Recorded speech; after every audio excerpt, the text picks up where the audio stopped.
Hello everyone, welcome to a new episode of Brewing Memli. Welcome to my lab, welcome to summer. It's hot, it's warm, the sun is up, so let's make the best iced coffee. When it comes to iced coffee, I always suggest to use hot water. Why? Because we need to use the heat energy in order to extract the complex, sweet molecules of the coffee. That's why often in the industry, we always suggest two options.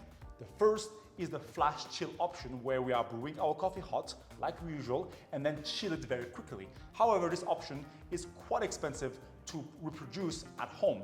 And the second option is the Japanese iced method where we are brewing coffee over ice, and as we are brewing, the hot beverage, the hot coffee, is going to melt the ice. This method is the most practical. However, I've realized that as we are extracting the coffee and at the same time melting it with ice, we are not optimizing all the aromatic potential of a given coffee. That's why I went back to the drawing board and created this hybrid recipe using the Japanese iced coffee with a little bit of the flash chilling method. That's why I have created this method using the Japanese ice filter method coupled with a flash chilling aspect. All right, shall we start?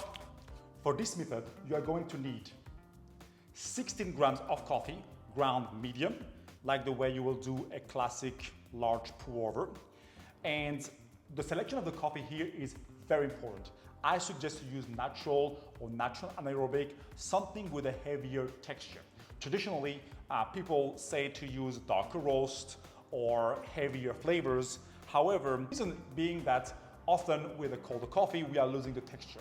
That's why in order to find back that texture element, just use the coffee with some fermentation that naturally present a medium-high texture. And with some flavor component, like in a natural or an anaerobic, you're really going to have excellent results. So 16 grams of medium ground coffee and 50 milliliter of water at 92 degrees. Let's put it on. Our brewer, I am opting for the Hario switch.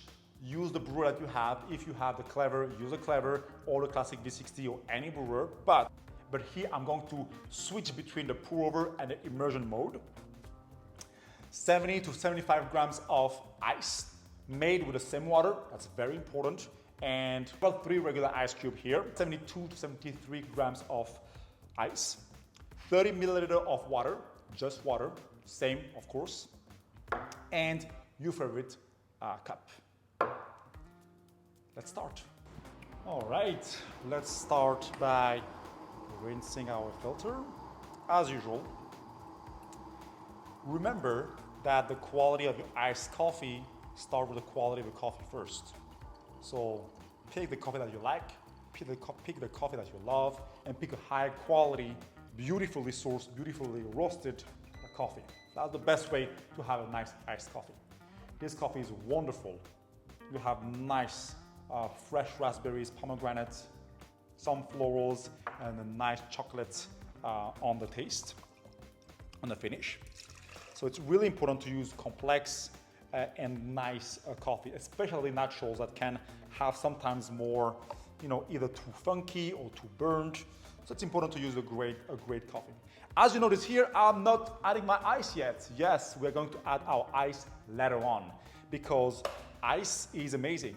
Here, when you add the ice after, as a liquid form, it feels colder and it chills the entire beverage.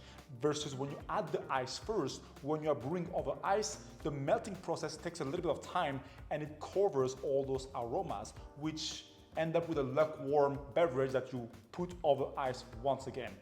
I don't like drinking my coffee with a lot of ice because when I drink it, I feel the ice touching my lips and my nose. So that's why here we're going to do a 1:9 ratio, or 1:8, I forgot the math, but we are going to use 16 grams of coffee, 1/6,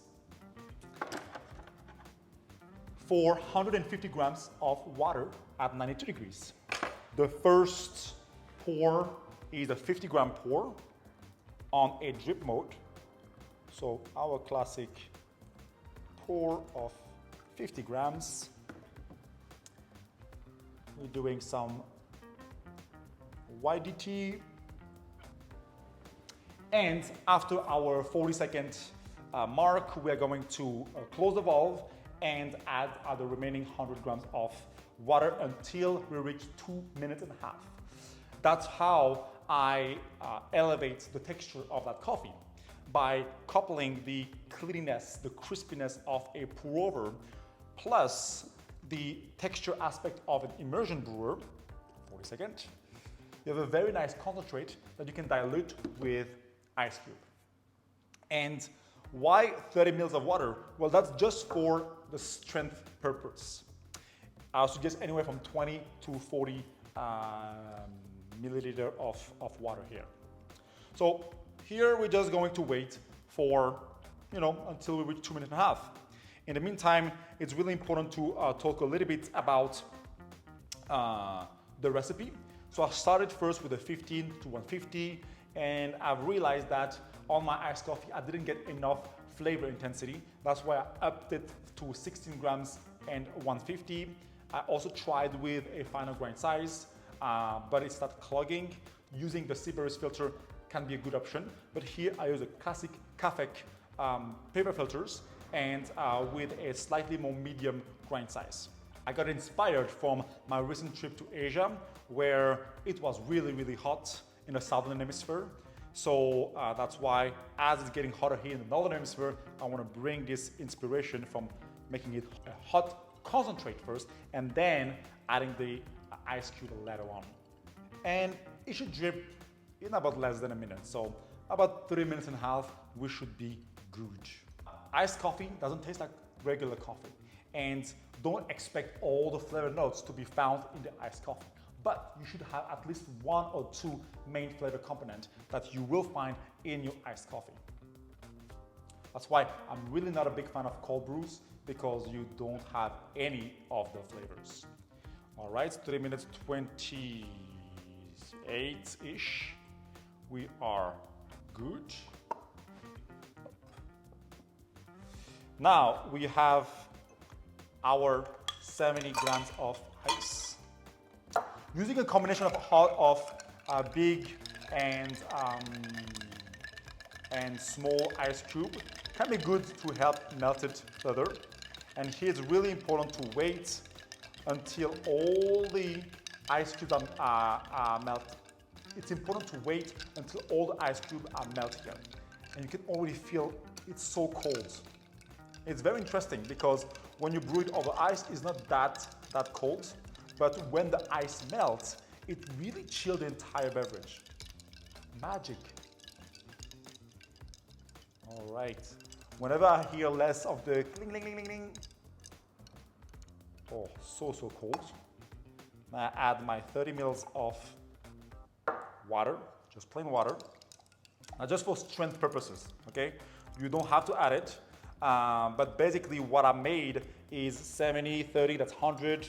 So 16 grams for 150 plus 100, it's about 16 grams for 250. We find back our 1:15 ratio.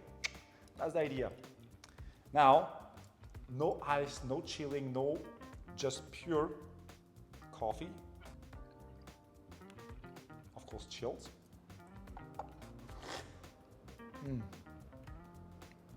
And here, I find those red fruit characteristics. My texture is very smooth. It's very elegant, very smooth.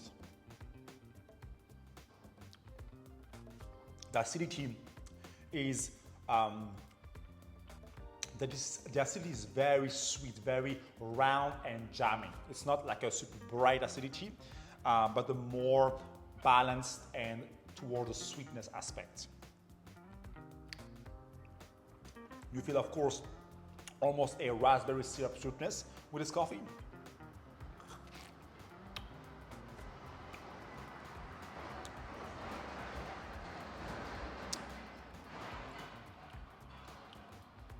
And a very clean, lingering floral with, of course, those chocolate truffle aftertaste that remains for a good 15-20 seconds. So quite lingering aftertaste, a very nice cup of coffee.